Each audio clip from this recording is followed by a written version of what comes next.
l'espoir d'un battement d'air, vient danser sous la pluie, s'effuir cette asphyxie, et saisir l'essentiel des présents qui l'émerveillent.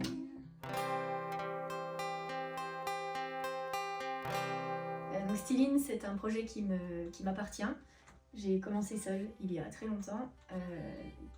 Styline, c'était mon pseudo quand j'étais en 4e sur les réseaux et c'est petit à petit devenu mon surnom dans la musique. Je m'appelle Stéphanie en réalité. Et donc j'ai commencé à écrire des chansons en 2008 avec un premier album qui s'appelle Bric à Brac.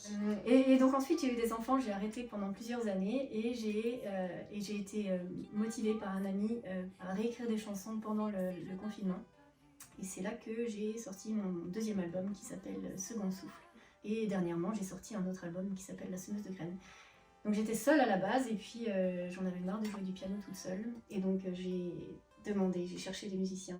Et donc on joue ensemble tous les trois, donc ce sont mes musiciens qui m'accompagnent sur mes chansons depuis plus d'1 an maintenant, 1 an et demi. Et on fait des concerts ensemble et c'est génial. Je veux toucher, je ne veux pas la quitter. J'ai eu une grosse période où j'écoutais beaucoup Pomme, la chanteuse Pomme, Ben Mazué, j'aime beaucoup Saez, Zazie et tout à l'heure dans la voiture j'ai pensé à quelqu'un d'autre, mais je me rappelle plus. Et la rumeur du vent tranquillement s'étue. Donc les répétitions, c'est chez moi dans ma maison.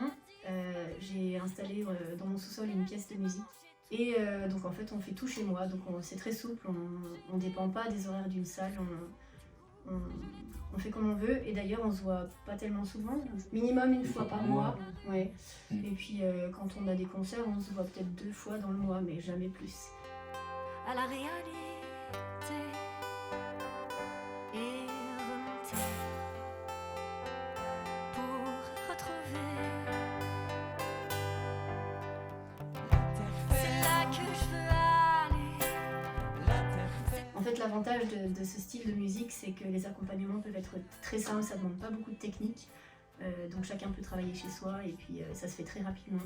Donc en fait, on se retrouve ensuite juste pour mettre en commun tout ce qu'on a révisé et ça va très vite. Et du coup, on prend vraiment beaucoup de plaisir pendant les répétitions parce que tout est déjà en place. Donc on a juste à vivre la musique.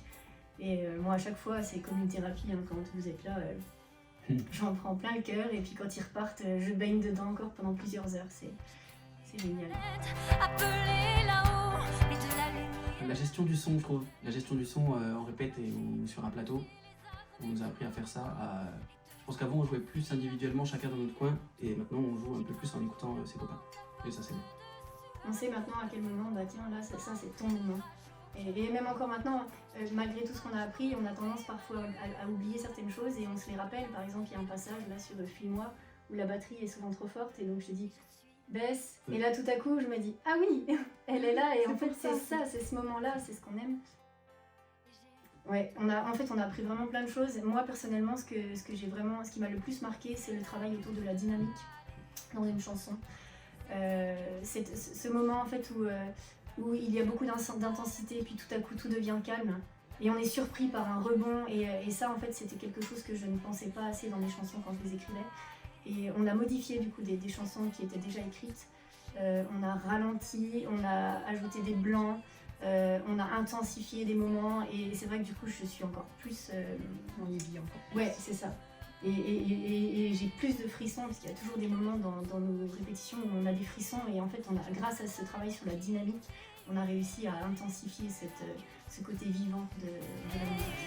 C'est là que je veux aller, c'est elle que je veux toucher, je ne veux pas la quitter, c'est là que je veux crever.